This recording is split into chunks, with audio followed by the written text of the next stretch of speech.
परमात्मा के नाम पे जयकारा लगाएंगे। बोलिए पिता परमात्मा की, सदगुरु बंदी छोड़ कबीर साहिब की, की सभी भक्तों की, आज के आनंद की, सकल हंस को बंदगी साहेब बंदगी सदना। तो आज परमात्मा की अपार कृपा हुई, जो यहाँ लुणिया सर में मालिक के मूल ज्ञान का सत्संग आयोजित किया गया। क्योंकि बहुत बड़े भाग होते हैं उन जीवों के जो इस मूल ज्ञान को सुन पाते हैं। क्योंकि पूरे जीवन में अगर ये ज्ञान सुनने को भी मिल जाए तब भी बहुत बड़ी बात है।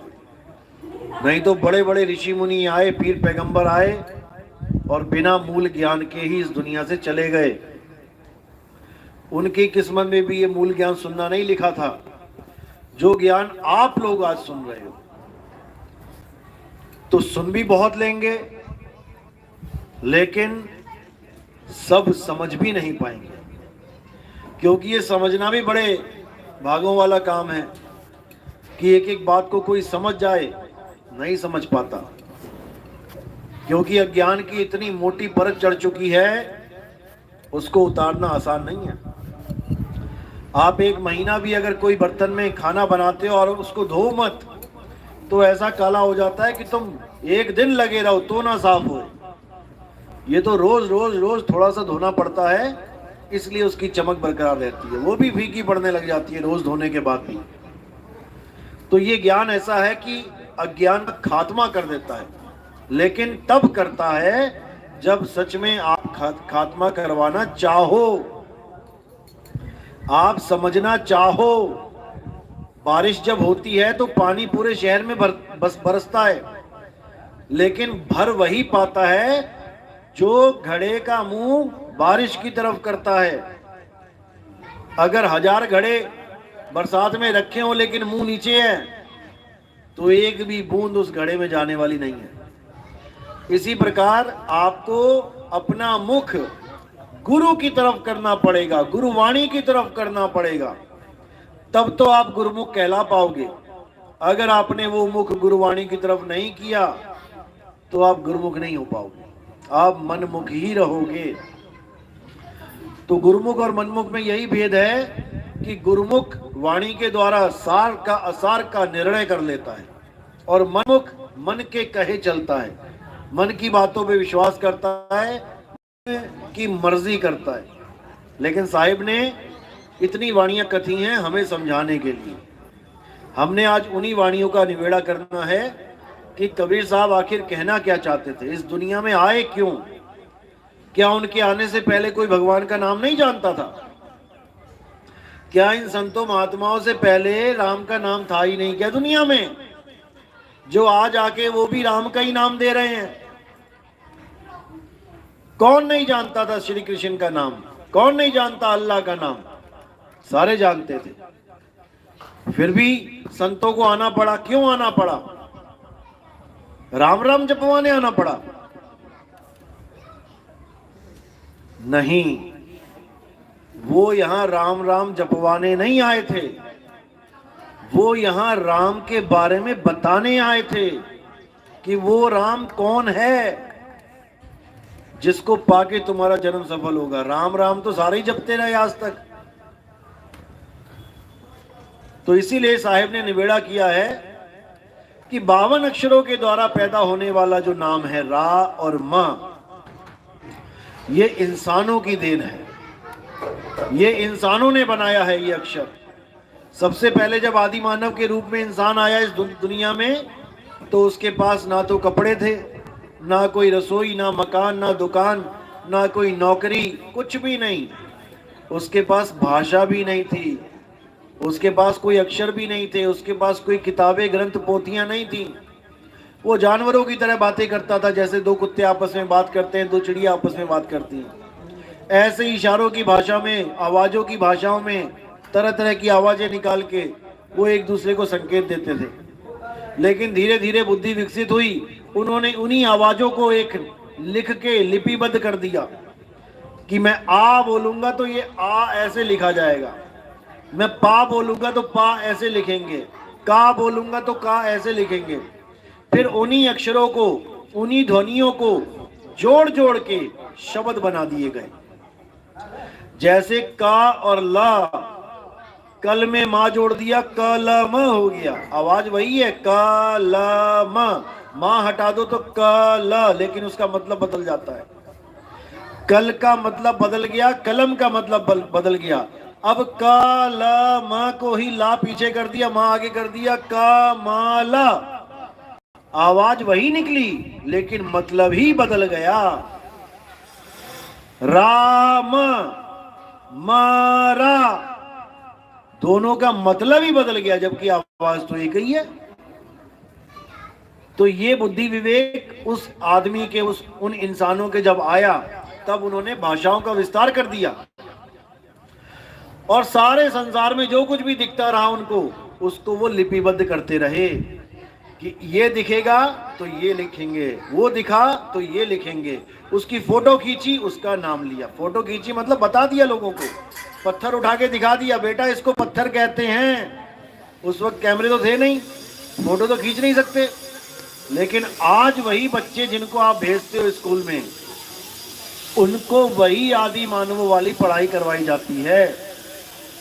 आज भी उनको कबूतर बोल के कबूतर का चित्र दिखा दिया जाता है ताकि मतभेद ना रहे। मैं का से कबूतर बोलूं और वो का से कौवा बोले और उसको कबूतर समझे, इसलिए नहीं। कबूतर लिखा है तो कबूतर का ही चित्र बना है, कौवा लिखा है तो कौवे का ही चित्र बना है, ताकि हमें समझ में आ जाए कि किस वस्तु का नाम ये 52 अक्षरों के द्वारा हम उच्चारित कर रहे हैं, ताकि सब एक मत हो जाएं। लेकिन हमारा एक मत हमारी भाषा तक ही सीमित रह जाता है।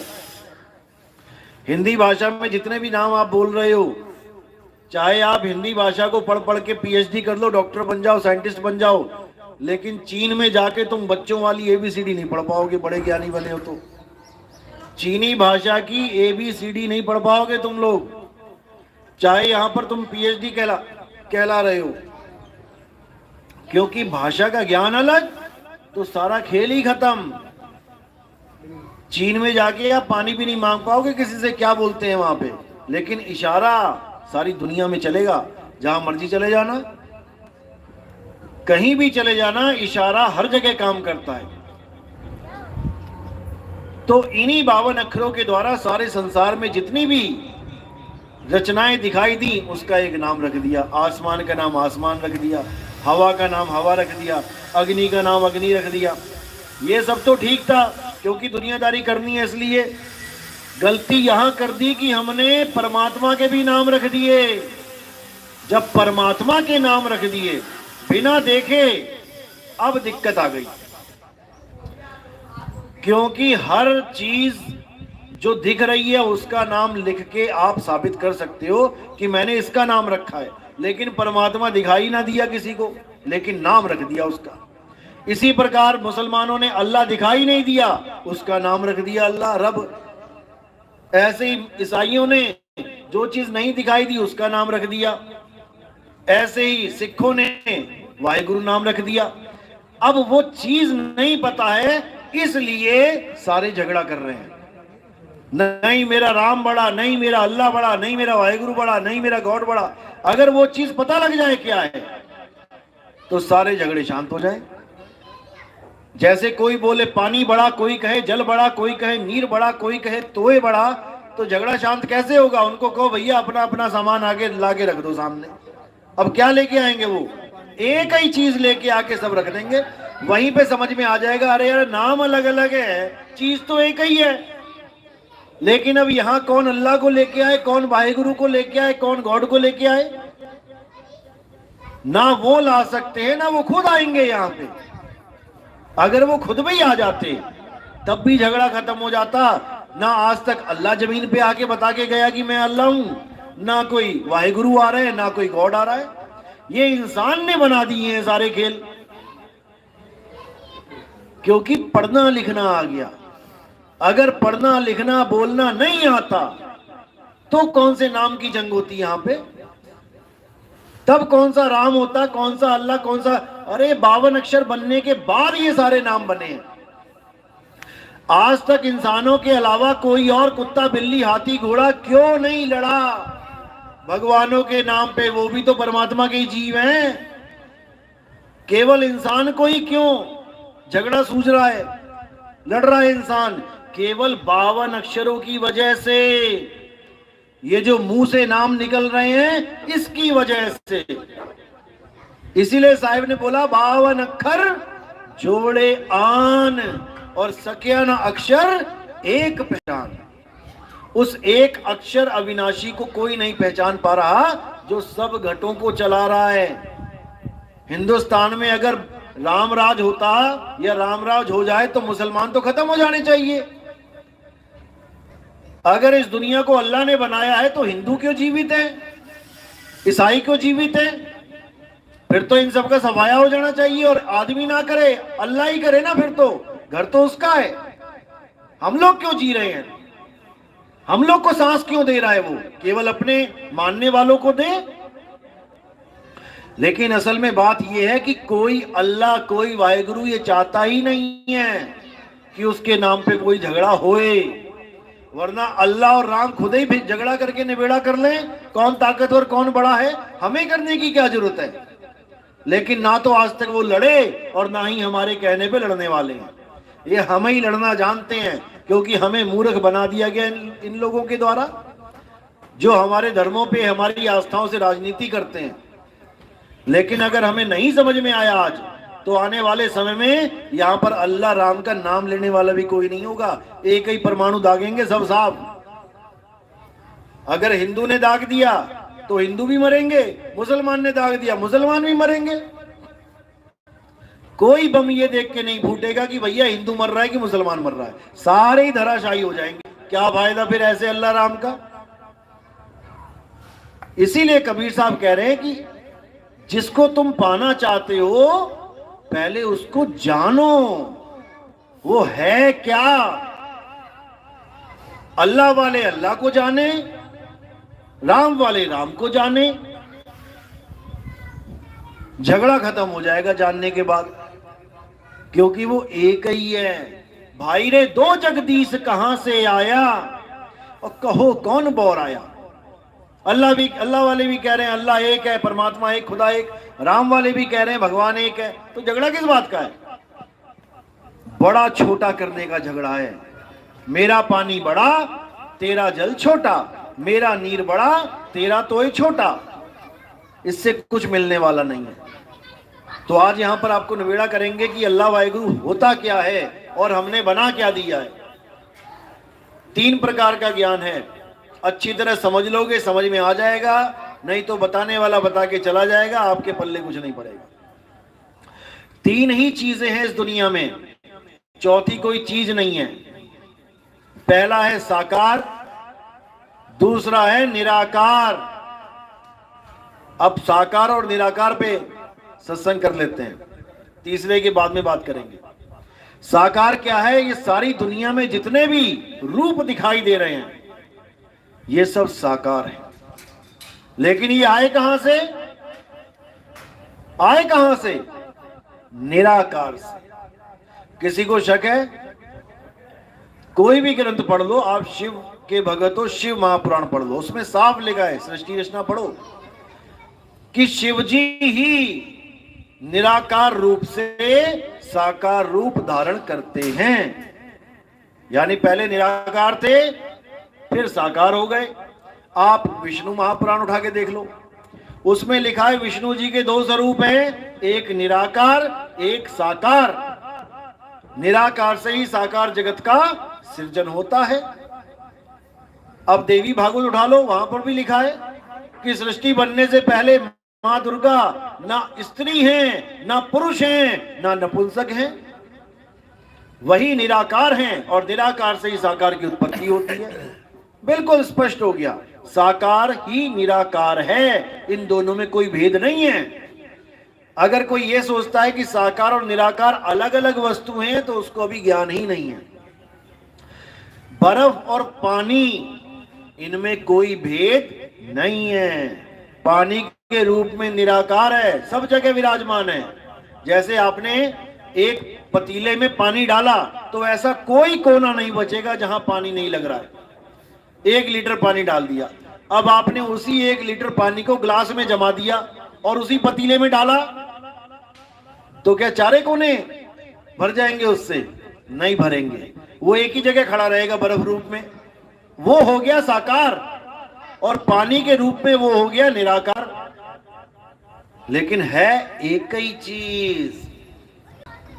तो क्या कबीर साहब इसकी महिमा गा रहे हैं, साकार और निराकार की? कबीर साहब तो लानत दे रहे हैं उन लोगों पे।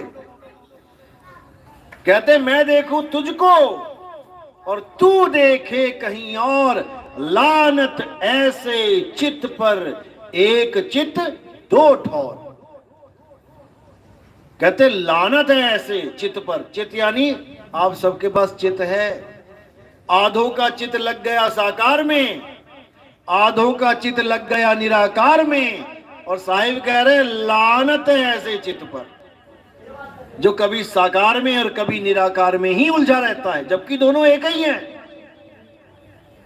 आपने कई सत्संग में देखा होगा, महात्माओं के भगत लोग जाते हैं और एक दूसरे के पैर छूते हैं। आपने छुए? किस किस ने छुए हैं? हाथ खड़े करो। किसी ने नहीं छुए, आप लोग ने छुए हैं। अब देखो, अब किसके पैर छू रहे हैं जाके? अब वो चाहे अंडा खा के आया, चाहे मीट खा के आया, चाहे गोली मार के आया, किसी को सत्संग में खड़ा हुआ और आपने जाके पैर छू लिए। आपने पूछा पैर छूने से पहले कि भैया क्या कर्म करके आया तू? उठ के सबके पैर छू लिए, भगवान बना दिया सबको, और क्या बोल दिया?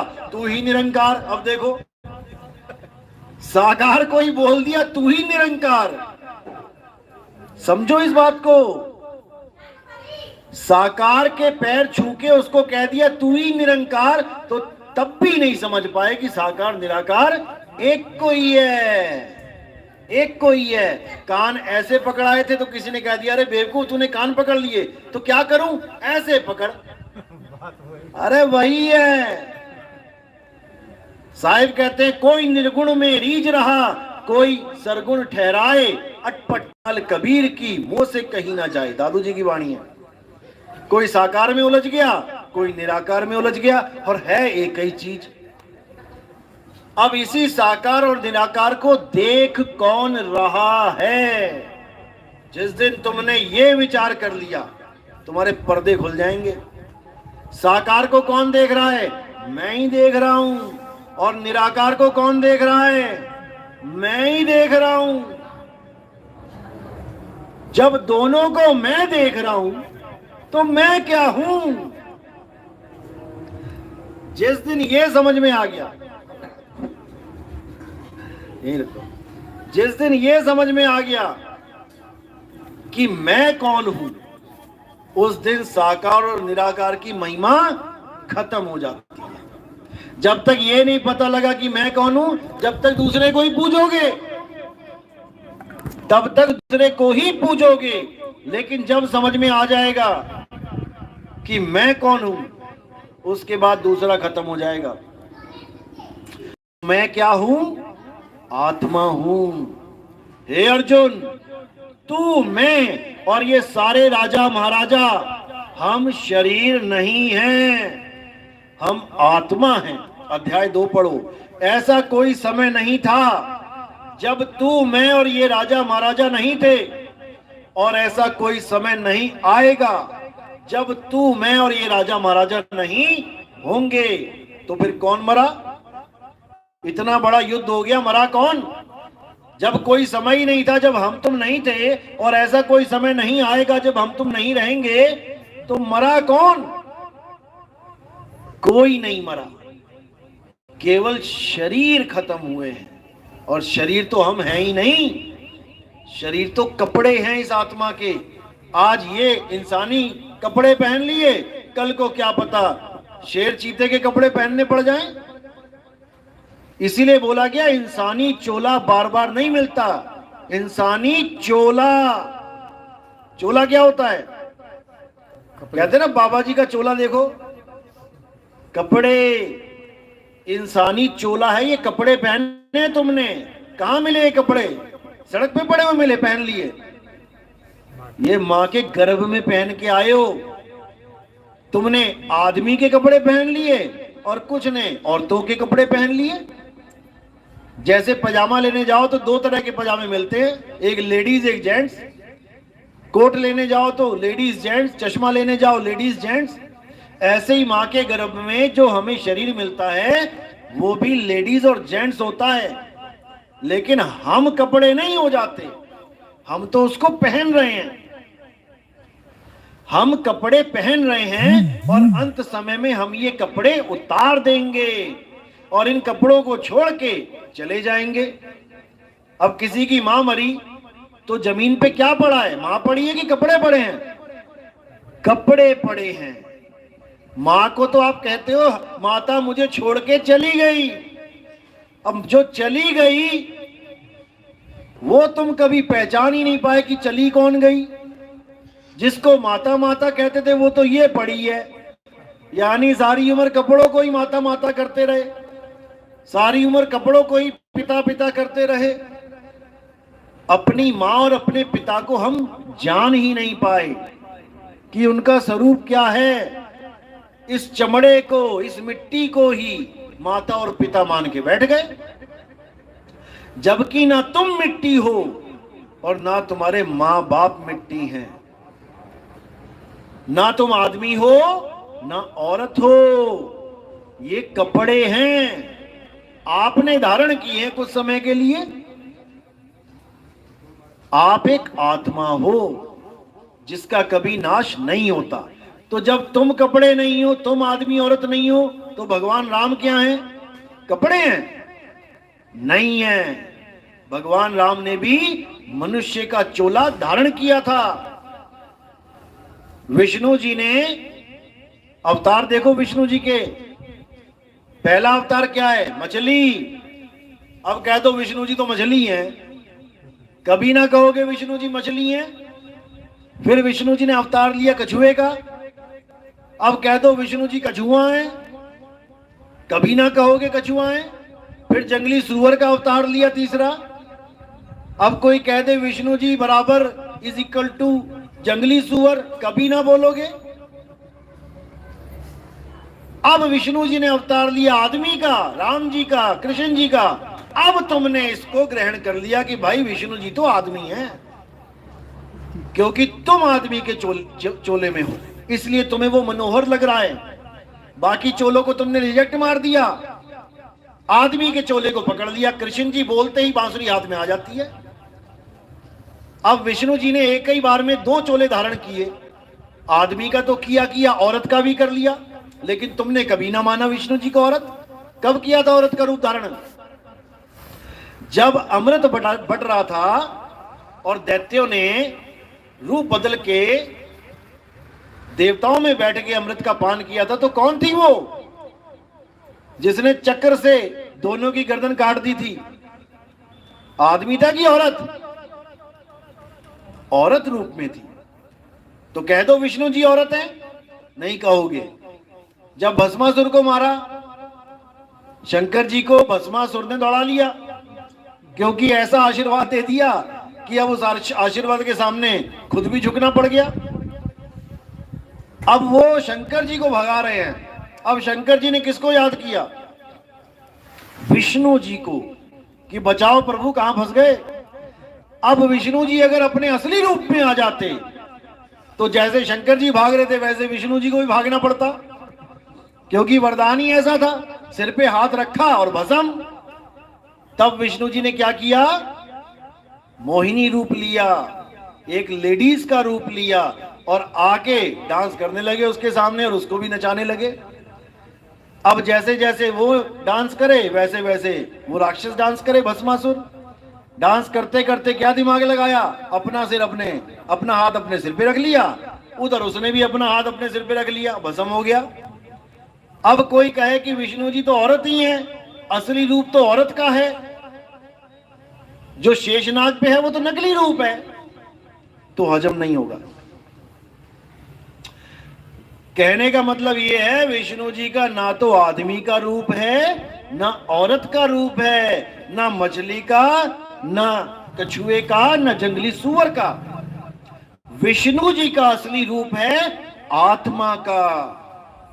विष्णु जी आत्मा हैं, राम जी आत्मा हैं, कृष्ण जी आत्मा हैं। शरीर तो उन्होंने केवल लीला करने के लिए धारण किया है, जैसे आप लोग आत्मा हैं। शरीर तो केवल ये दुनियादारी करने के लिए धारण किया है। आप नहीं मिट्टी हो गए, आप नहीं आदमी और औरत हो गए। यही गीता में समझाया गया, हे अर्जुन, जो अपने आप को शरीर मानते हैं और जो मुझे भी शरीर करके जानते हैं, असल में वो मुझे जानते ही नहीं। मेरी पूजा, मेरी भक्ति केवल वो लोग कर पाते हैं जो मुझे तत्व रूप में जानते हैं कि मैं हूं क्या। क्योंकि उन्होंने महिमा किसकी गाई है गीता में? जिसको शस्त्र काट नहीं सकता, अग्नि जला नहीं सकती, वायु सुखा नहीं सकती, जल भिगो नहीं सकता। कौन है वो? आत्मदेव है, अजन्मा है।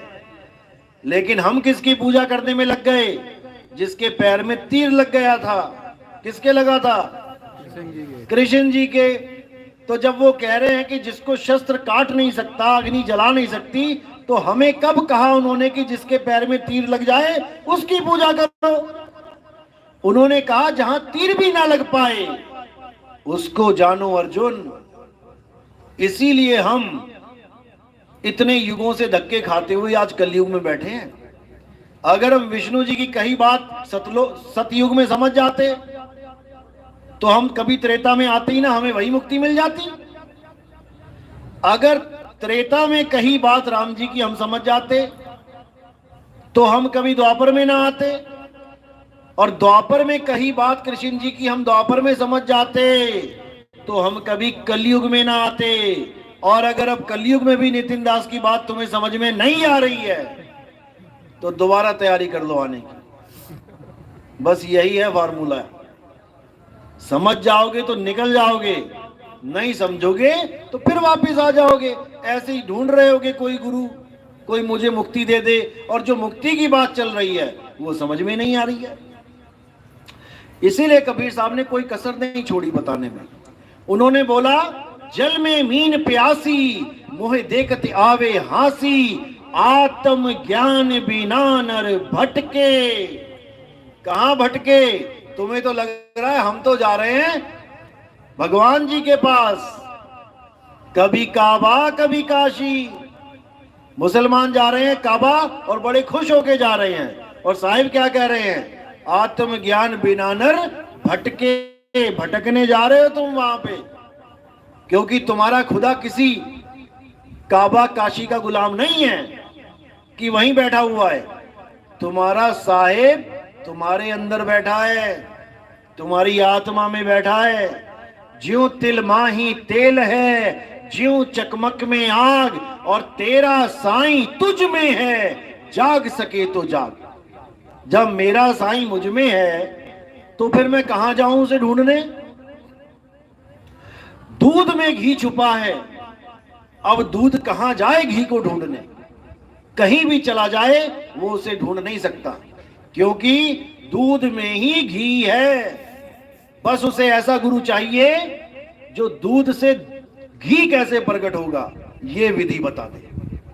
अगर इतना ज्ञान समझ में आ गया तब तो कल्याण हो जाएगा, नहीं तो फिर किसी मां के गर्भ में पड़ जाओगे जाके। और ये भूल जाना कि यही वाली अम्मा जी मिलेंगी जिससे प्यार करके बैठे हो। पता नहीं कौन सी गधी, कौन सी सूरी, कौन सी हथनी के गर्भ में जाके फिर वैसा ही निकल के आ जाओगे सामान। जैसी माँ वैसा बेटा।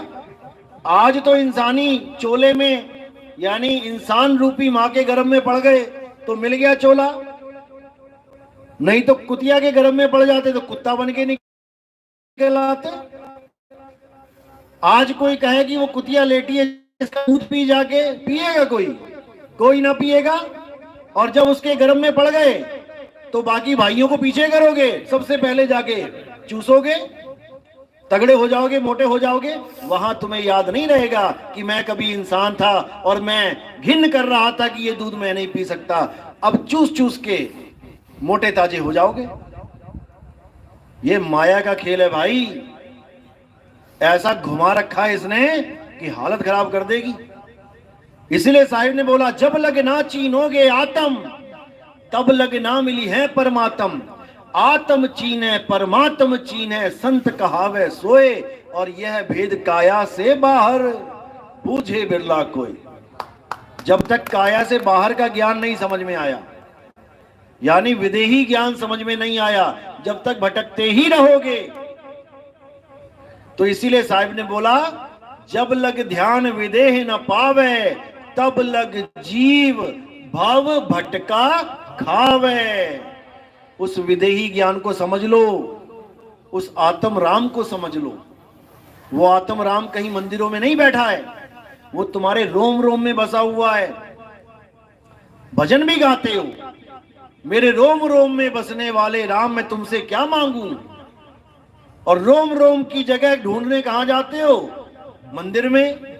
अब कहते हो मैं तुमसे क्या मांगू, और इतनी लंबी लिस्ट लेके जाते हो वहां पे। सब उल्टा चल रहा है काम।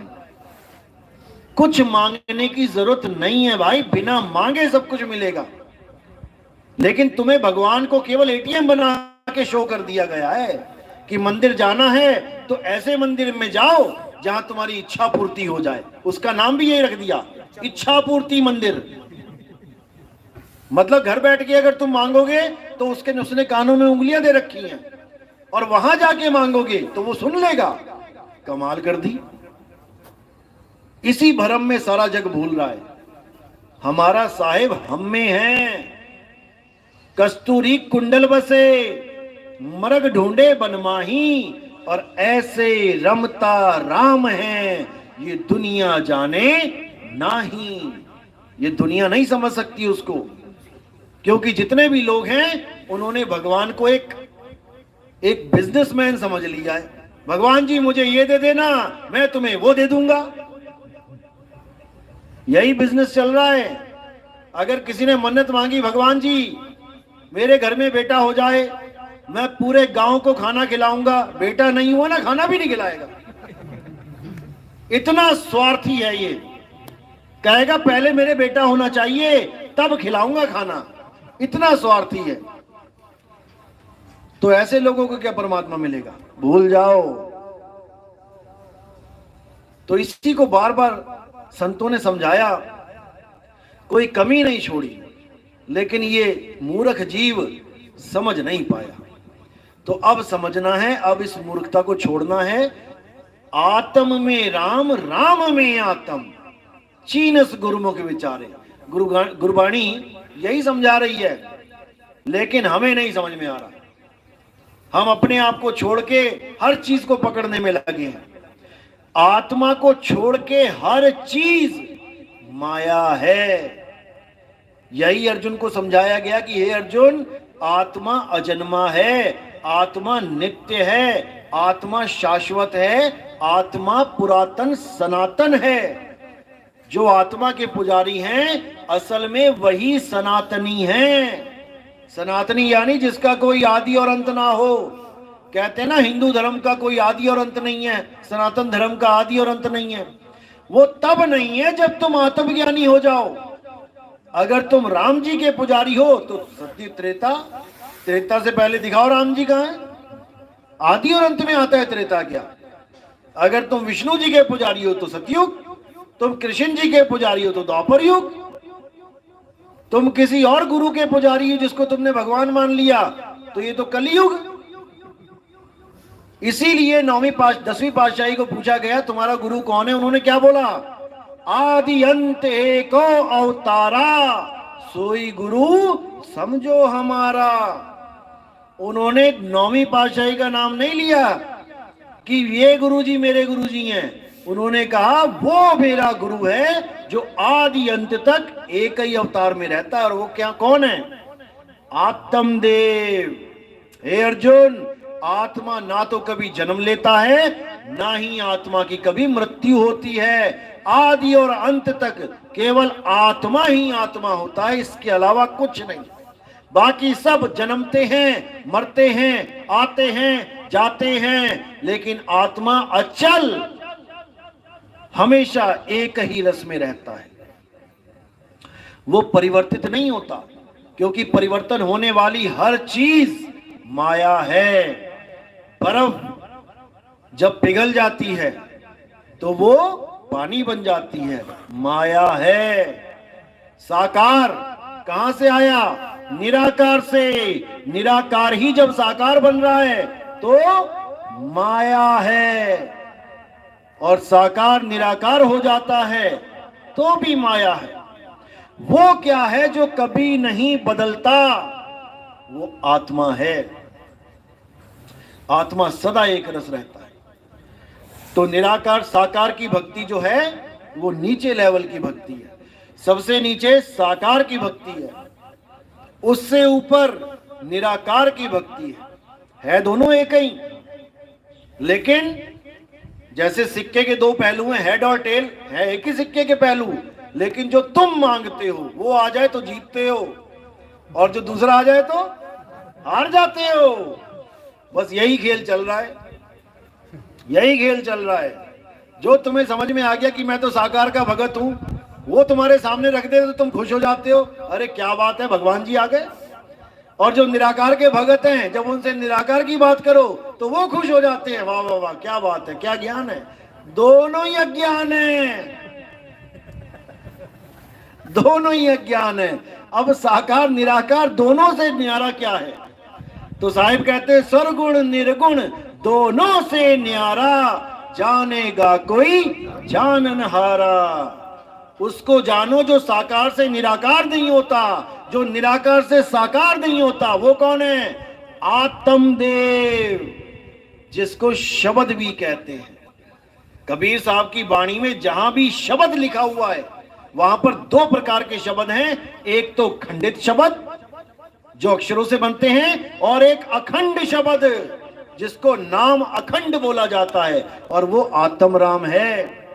नाम अखंड और सब खंडा, सार शब्द गरजे बरमंडा। सार शब्द यानी वो परमात्मा, वो आत्म देव। जहां देव लगा है वो परमात्मा के लिए है, और जहां जीव लगा है वो जीवात्मा के लिए है। धक्के खाने वाले लोग जीवात्मा होते हैं, और जो अचल अवस्था में रहते हैं वो परमात्मा परम पद को प्राप्त होते हैं। इसीलिए गरीबदास जी ने बोला कोटि तो ब्रह्मा भय और कोटि भय ईश, साहिब तेरी बंदगी से जीव बने जगदीश। जैसे समुद्र नीचे अचल है, ऊपर लहरें चल रही हैं। क्यों चल रही हैं? वायु का साथ ले लिया, हवा चली और उसी के साथ लहरें भी चलने लग गई। अब लहरें जो चल रही हैं उसको तुम गिन सकते हो, एक आई, दूसरी आई, तीसरी आई, चौथी आई, लेकिन समुद्र को क्या गिनोगे? वो अचल है। तो जब तक लहरें चल रही हैं, ये बैठी हैं लहरें, ये जीव अवस्था ही लहरें हैं। एक आया, दूसरा आया, तीसरा आया, और जब यही लहरें शांत होके उस मन रूपी वायु का साथ छोड़ के उस समुद्र में समा जाती हैं, तो कोई पहचान भी नहीं सकता कि इसको लहर कहूं कि समुद्र कहूं। एक हो जाती है। तो इसीलिए साहिब ने बोला अब तो जाए चढ़े सिंहासन और मिले हैं सारंग पानी, राम कबीरा एक भय है कोई न सके पछाणी। जब गुरु मिलता है आत्मज्ञानी तो तुम्हारी अवस्था को बदल देता है। जहां तुम अपने आप को काया मान रहे थे, अब काया से हटके तुम अपने सत्य स्वरूप को प्राप्त करते हो। अब लहरों वाला काम खत्म और अटल अविनाशी सत्य पे आके आप स्थिर हो जाते हो।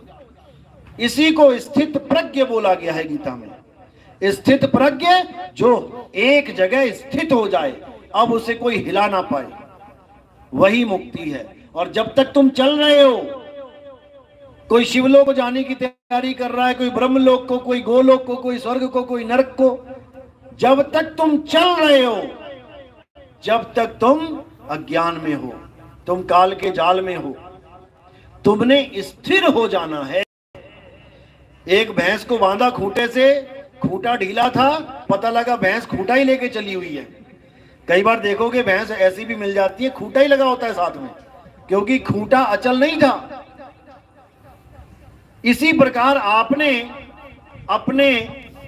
अपनी सूरत को जहां स्थिर करना है, वो खूंटा अचल होना चाहिए। अगर तुमने सुरती लगा ली किसी पत्थर में तो आज यहाँ पे, कल को उठा के किसी ने और कहीं रख दिया, फिर उधर मुंह घूम जाएगा तुम्हारा। या फिर आप कोई मंत्र में उलझ गए हो तो आज ये मंत्र है, कल को गुरु बदल दिया, मंत्र भी बदल गया तुम्हारा। अब करना क्या है, उस अचल आत्मा में स्थिर होना है जो आपके पास है। किसी मंत्र में नहीं फंसना, किसी जंत्र में नहीं फंसना, किसी मूर्ति पूजा पाठ में नहीं जाना, अपनी आत्मा को जानना है। यही आत्म ज्ञान है। जैसे आत्महत्या का मतलब होता है खुद की हत्या करना, किसी और को गोली मारना आत्महत्या नहीं होता। आत्म रक्षा होता है खुद की रक्षा करना। पड़ोसियों की रक्षा करने को आत्म रक्षा नहीं कहते। अपने बारे में किताब लिख देना आत्म कथा होता है, किसी और की कथा लिखना आत्म कथा नहीं होता। अपने ऊपर निर्भर हो जाना आत्म निर्भर हो जाता है, किसी और पे निर्भर रहना आत्म निर्भर नहीं कहलाता। इसी तरह आत्म ज्ञान किसी और का ज्ञान लेना नहीं होता कि दोनों हाथ कर दिए सामने, निराकार दिखा दिया, अरे वो दिख रहा है, जो दिख रहा है वो तुमसे भिन्न है, वो आत्मज्ञान नहीं है। आत्मज्ञान का मतलब है जो उसको देख रहा है उसके बारे में जानो। देख कौन रहा है, आत्म देख रहा है, तुम स्वयं देख रहे हो। किसी और को पूजना, किसी और की पूजा करना, किसी और में आस्था लगा लेना, यह आत्मज्ञान नहीं है। खुद को जानना है। खुद को कैसे जानेंगे? हे अर्जुन, अध्याय 4 34वां श्लोक। हे अर्जुन, इस दुनिया में 2 प्रकार के तत्व हैं, एक असत और एक सत्य। असत तो ये सारे शरीर हैं, क्योंकि ये बदल जाते हैं। जब आप पैदा हुए इस दुनिया में, शरीर पैदा हुआ तो 6 इंच के थे, 8 इंच के थे, धीरे धीरे धीरे देखो कितने बड़े हो गए। यानी ये माया है, बदल रही है। तुम्हें तो ये भी नहीं पता मेरी शक्ल है कैसी, बचपन वाली थी मेरी शक्ल, या 10 साल वाली थी, या आज 20 25 30 40 साल वाली है, या फिर 80 साल में बूढ़े से लटकने वाले चेहरे वाली मेरी असली शक्ल है। तुम्हें तो ये भी नहीं पता, तुम सारी शक्लों को अपनी शक्ल मान बैठे हो। सारी फोटो ले लो अपनी, जितनी भी आज तक खिंचवाई हैं, इसमें से बता दो तुम्हारी शक्ल कौन सी है। सारी शक्ल मान के बैठे हो अपनी। इसीलिए हे अर्जुन, आत्मा सत्य है, आत्मा कभी नहीं बदलती। अगर तुम सत्य को प्राप्त करना चाहते हो तो ऐसे गुरु की शरण में जाओ जिसने आत्मा को जान लिया है। वही तुम्हें तुम्हारी आत्मा का ज्ञान देगा, जिसको एक बार प्राप्त करने के बाद तुम्हें कोई भरमा नहीं सकता, तुम्हें कोई विचलित नहीं कर सकता। तुम कभी नहीं समझ पाओगे अपने आप को मिट्टी, क्योंकि तुम खुद को जान जाओगे। अभी तो मिट्टी मान बैठे हो अपने आप को, फिर तुम अपने आप को आत्मा जान जाओगे। जिसने कभी करंट को हाथ नहीं लगाया वो कभी नहीं जान सकता कि ये पंखा कैसे चल रहा है, किस ताकत से चल रहा है। उसने केवल सुन लिया कि पंखा करंट से चलता है, लेकिन उसको करंट का बोध कभी नहीं हो सकता जब तक वो उसको हाथ ना लगा ले। केवल बातों में ही चलेगा, हाँ बिजली आ गई, हाँ बिजली चली गई, लेकिन बिजली होती कैसी है इसका बोध उसे नहीं हो सकता। इसी प्रकार आत्मा, आत्मा तो सारे कर रहे हैं। जो गीता भागवत का पाठ करने आ रहे हैं 7-7 दिन, आत्मा आत्मा तो वो भी चिल्ला रहे हैं, लेकिन देखना फिर क्या करवाते हैं। पूरा दिन आत्मा आत्मा करके शरीर की पूजा, वो भी शरीर क्या बोलूं, पत्थर है, पत्थर की पूजा करवा के भेज देते हैं घर। अब कहां गई तुम्हारी आत्मा? अब कहां गया तुम्हारा आत्मज्ञान? किसी को नहीं समझ में आ रहा कि हमारे साथ करवाया, हमें क्या बताया जा रहा है, कैसे हमें घुमा दिया जा रहा है। इसीलिए कबीर साहब को बोलना पड़ा, कबीर आत्म ज्ञान का बड़ा नगर में शोर, और पूछो कैसी आत्मा, देते दांत निपोर। उनको पूछो आत्मा होती कैसी है? क्या आत्मा के 2 हाथ होते हैं, 2 पैर होते हैं, या आत्मा कोई ज्योति प्रकाश होती है? आधी दुनिया इसको, ज्योत को आत्मा मान के बैठी है। मैंने ज्योत देख ली, मैंने प्रकाश देख लिया, मेरा कल्याण हो गया। अरे वो दृश्य है, ज्योत एक दृश्य है जो तुमने देख लिया। ज्योत को देखा किसने, उसका स्वरूप क्या है, जब तक इसको नहीं जाना, जब तक आत्मज्ञान नहीं हो सकता। अब ज्योत क्या है, गुरबाणी में क्या बोला, अरे मन तू ज्योत स्वरूप है, अपना मूल पहचान। ये तुम्हारा मन है जिसको तुमने आत्मा मान लिया, परमात्मा मान लिया ज्योत को। यही ज्योत सारे संसार की रचना करके 1,84 बना के बैठी है। अव्वल अल्लाह नूर उपाया, कुदरत के सब बंदे, एक नूर ते सब जग उपजया। कौन भले कौन मंदे, किससे बना है दुनिया, नूर से। नूर क्या है, ये मन ही है नूर। मन ही स्वरूपी देव निरंजन, तुम्हें राख भरमाई हो, ए हंसा तू अमर लोक का, बड़ा कालवश आई हो। ये प्रकाश जो दिखाई दे रहा है, यही है काल भगवान। इसी से प्रेम करवा दिया सबको। एक नूर सर्वव्यापक, यही है काल भगवान। इसी का सारा पसारा है। एक राम दशरथ का बेटा, एक राम घट घट में बैठा, एक राम का सगल पसारा। ये है वो राम, मन रूपी राम। और एक राम तीनों से न्यारा, उसको जानना है जो तीनों से न्यारा है। पहला राम कौन है, एक राम दशरथ का बेटा, जो त्रेता युग में आए, दशरथ के पुत्र, यानी कि हम काया रूप में पहचान रहे हैं उनको। पुत्र तो काया ही होती है ना। एक राम दशरथ का बेटा यानी काया राम, तन राम। एक राम घट घट में बैठा, उस काया राम के अंदर कौन बैठा है जो चला रहा है काया को, जीव राम। तुम्हारी काया खुद नहीं चल रही। अगर खुद चलती होती तो क्यों लेट जाती है अंत में। कौन छोड़ के चला गया इस काया को, जीव। ये दूसरा राम जीव राम है जो इस काया को चला रहा है। अब तीसरा राम कौन है, एक राम का सगल पसारा। ये मन राम है। जो ये दुनिया तुम्हें दिख रही है, ये गाड़ियां, कारें, बिल्डिंगें, ये पहले थी क्या। जब इस दुनिया में आदमी आया, आदमी ना आता तो ये बिल्डिंगें आ जाती क्या। क्या शेरों ने 4 मंजिली बिल्डिंग बना दी जंगलों में, या मगरमच्छों ने पनडुब्बियां बना दी पानी में। ये तुम्हारे मन का पसारा है। जितना भी तुम्हें दिख रहा है प्रकृति के अलावा, ये बिल्डिंगें, ये कारें, ये दुनियादारी जितनी, ये तुम्हारे मन का पसारा है।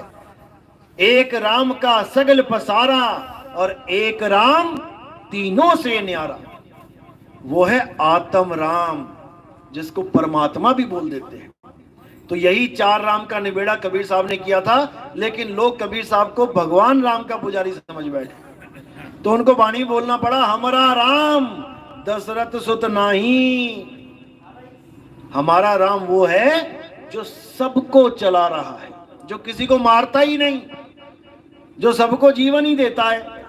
ये जितने शरीर हैं, इनको जीवन वही दे रहा है, लेकिन समझ में नहीं आ रहा।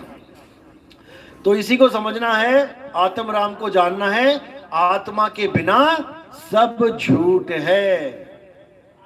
तो उम्मीद है कि आज का सत्संग समझ में आया होगा। जिसके नहीं समझ में आया वो हाथ खड़ा कर दे, जिसके आ गया वो भी हाथ खड़ा कर दे। सबके आ गया, चलो बहुत अच्छी बात है, फिर तो आना सफल हो गया। तो इसी के साथ सत्संग पे विराम देता हूं। और जो नाम दीक्षा वाले हैं वो हाथ खड़ा कर दे, प्रथम दीक्षा वाले जो हमारे सत्संग सुन रहे हैं अच्छी तरह। जिसको आज ही जिसकी बत्ती जली है वो थोड़ा रुक जाए, वो थोड़ा और प्रकाशित हो जाए। हमारे सत्संग यूट्यूब पे आते हैं, कहत कबीर सुनो भाई साधो नितिन दास। जब आप नाम लिखेंगे तो हमारे सत्संग आ जाएंगे, या फिर आप केवल लिख दो नितिन दास के सत्संग, तो आपको कई सत्संग मिल जाएंगे, आप सुन सकते हो। जब आपको पूरा अटल विश्वास हो जाए कि हाँ जो बताया जा रहा है यही सत्य है, केवल तभी आना। मैंने कोई इलेक्शन में खड़ा नहीं होना है कि भीड़ बढ़ानी है। केवल विवेकी हंसों को आना है यहाँ पर, अविवेकी का यहाँ कोई काम नहीं है। जैसे आप स्कूल में जब जाते हो अपने बच्चों को एडमिशन करवाने, पैसे आपके पास खूब होते हैं, लेकिन वहां पे जब पर्चा आता है ना, पेपर, और बच्चा जब फेल हो जाता है तो करोड़ों रुपए धरे के धरे रह जाते हैं। बस वही हाल यहाँ पे है। आओगे तो विवेकी होके आना, कच्चे घड़े हम मार्केट में नहीं लेके आते, हम पक्के घड़े का व्यापार करते हैं। तो इसी के साथ वाणी पे विराम देता हूं। बोलिए सतगुरु बंदी छोड़ सतगुरु सत्य कबीर साहिब की सदा ही जय। नाम दीक्षा वाले कौन है वो आगे आ जाए।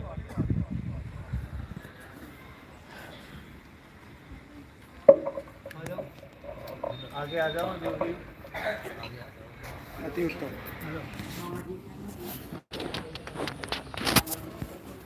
चढ़ा मत दो इनको, कंठी दो, कंठी निकालो।